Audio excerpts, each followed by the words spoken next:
you love movies and movie discussions, you've come to the right place. Who am I, you ask? I am The Wiz, and I'm here today to review the 1983 drama Merry Christmas, Mr. Lawrence, starring David Bowie, Tom Conti, Ryuichi Sakamoto, Takeshi Kitano, and Jack Thompson, directed by Nagisa Oshima.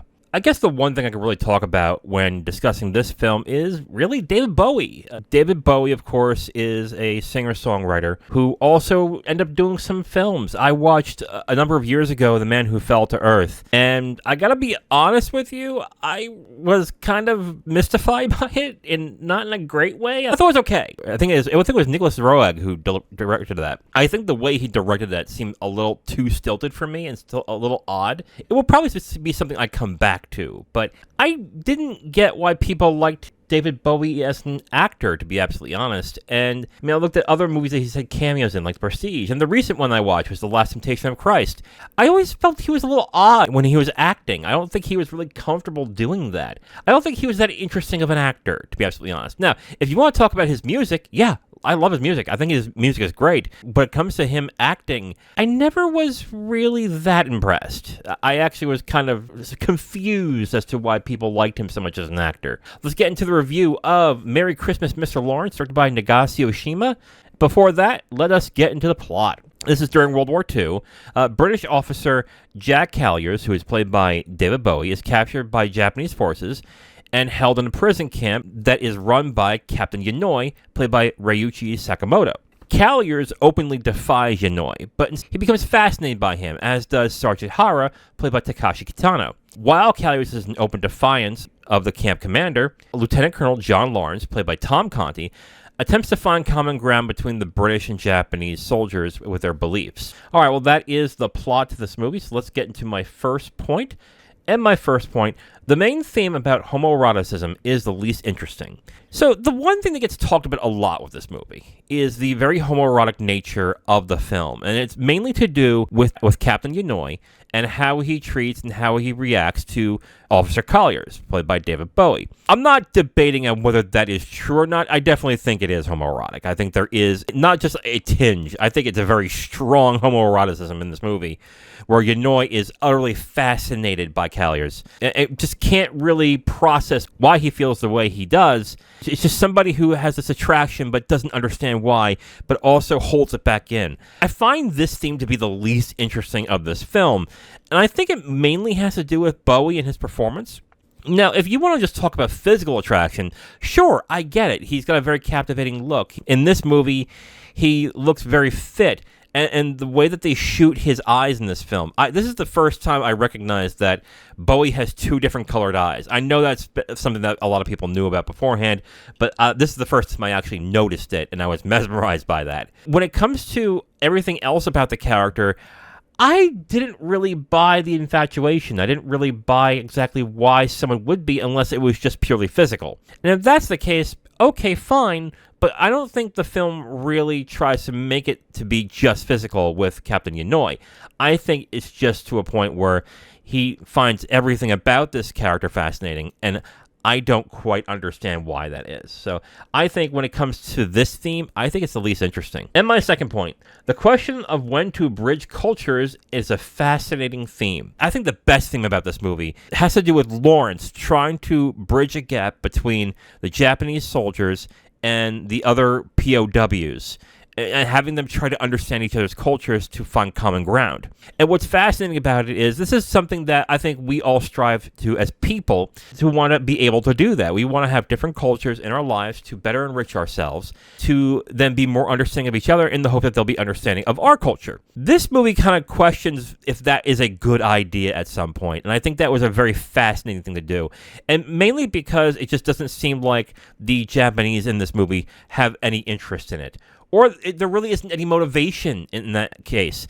So it makes Lawrence kind of look stupid most times when he's trying to do this, and almost traitor-like. Even though I think as an audience we understand where he's coming from, because deep down that's what we want too with different types of people and cultures in our lives. But what if the other culture just has no intention of doing that? There are scenes in this film where the Japanese soldiers, specifically Hara, who is played by Takeshi Kitano, who basically says, I think you're weak. If you lost your honor, if you've lost your respect, You don't gain it back. In order to gain it back, you kill yourself. You commit seppuku. That's what you do. To bridge that gap is kind of futile at that point. But in this movie, Lawrence tries to continue doing that, which I think a lot of the best drama in this movie lies, is where this guy is trying to be the bridge between these two people, and is just not realizing it is not worth the trouble. It is not worth the time. And I think that was easily the best thing about this movie. And my third point, Conti and Sakamoto carry the film. Okay, so here's the thing. I thought Bowie was okay. I did not believe the romance between Yanoi and Colliers, mainly because I didn't find Colliers that interesting of a character. I just didn't understand exactly why someone would be infatuated by him. Maybe it was the rebellious nature, but even that seemed kind of thin in this movie.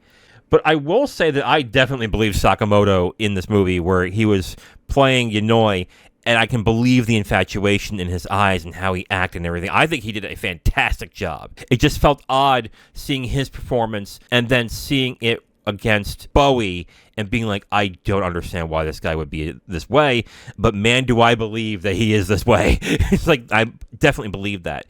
And Conti, I think, is probably the best performance in this movie, mainly because of the way that he acts in all instances of the film, whether he's being insulted by the leader of the POWs or he's being insulted by the Japanese soldiers, and his desire to find peace and broker it throughout the entire time, and the emotional drama and range that he shows in this film. I think it was the best performance in this film. I think it was easily the most captivating, and I really like Conti's performance in this. All right, and here are the footnotes for Merry Christmas, Mr. Lawrence. And my only footnote is, does everyone like Bowie as an actor because of Labyrinth? I have not seen Labyrinth. I'm kind of debating on whether I should watch it, just to see if that is what it is. I don't understand why people say he's a good actor. I think it's mainly because he does weird films, and I can appreciate that. I can appreciate somebody who tries to do very different, very strange films to open himself up to different things. But I don't think he's that good. Again, I like him as a singer. I definitely see why people are captivated by him. I understand why he's entertaining. I think he's okay. I guess the way I would put it is, I don't think I would have him in a film where it requires a lot of depth and a very well-rounded performance. I would have him as like a showy kind of side character, I guess. But, oh well, I mean, that's my opinion at least. I'm pretty sure somebody's going to be on the comments going, oh, you don't know what you're talking about. You don't know what... Like, yeah, I get it. Fine. You feel differently. That's cool. But I honestly have now seen him in a couple of films, and I'm wondering what's the love of his acting career. So let me know in the comments. Overall, I'm going to recommend Merry Christmas, Mr. Lawrence. I think this is a good movie. I think it's an interesting film for a first watch, but I just found it puzzling that the most talked about thing about this movie is probably the least interesting thing. I'll be honest, I think the reason why this is talked about is mainly because of when it was released, and it was 83 was when this released, and there probably wasn't a lot of films that really dealt with this subject, but there are other themes in this film that I find infinitely more fascinating. The concept of honor between both parties, the trying to bridge the gap between the two cultures. I just think that stuff is a lot more fascinating than the homoeroticism between Colliers and Yanoi. But I would say definitely give this movie a shot. Is it as brutal as some other POW camp movies? Not really. It's not gory. It's not particularly brutal, but you do see some beatings, and someone commits suicide at some point. So if you're a little bit about that, maybe not watch this. But overall, I will recommend Merry Christmas, Mr. Lawrence. I think it's a good film. I will probably watch it again at some point. It's definitely interesting. So I recommend Merry Christmas, Mr. Lawrence. Now, if you want my full review on this movie, you can go to my website at IamTheWiz.com. You'll have my full written review right on the site, along with a link to the video that has this review that you've just listened to. All right, so moving forward, on Thursday, the 007 Debriefings with Zero, and we're going to be watching Casino Royale. Check that out. Saturday, I'm going to be watching The Great Escape, directed by John Sturges. Next Tuesday, I'm going to be going in for a procedure, so I will not be available. So there will be no episode Tuesday. So that will be it from that point. So tune in Thursday, where I'll be reviewing Casino Royale with Zero for the 007 Debriefings. And on Saturday, The Great Escape. I am The Wiz, and I'll talk to you next time. Bye.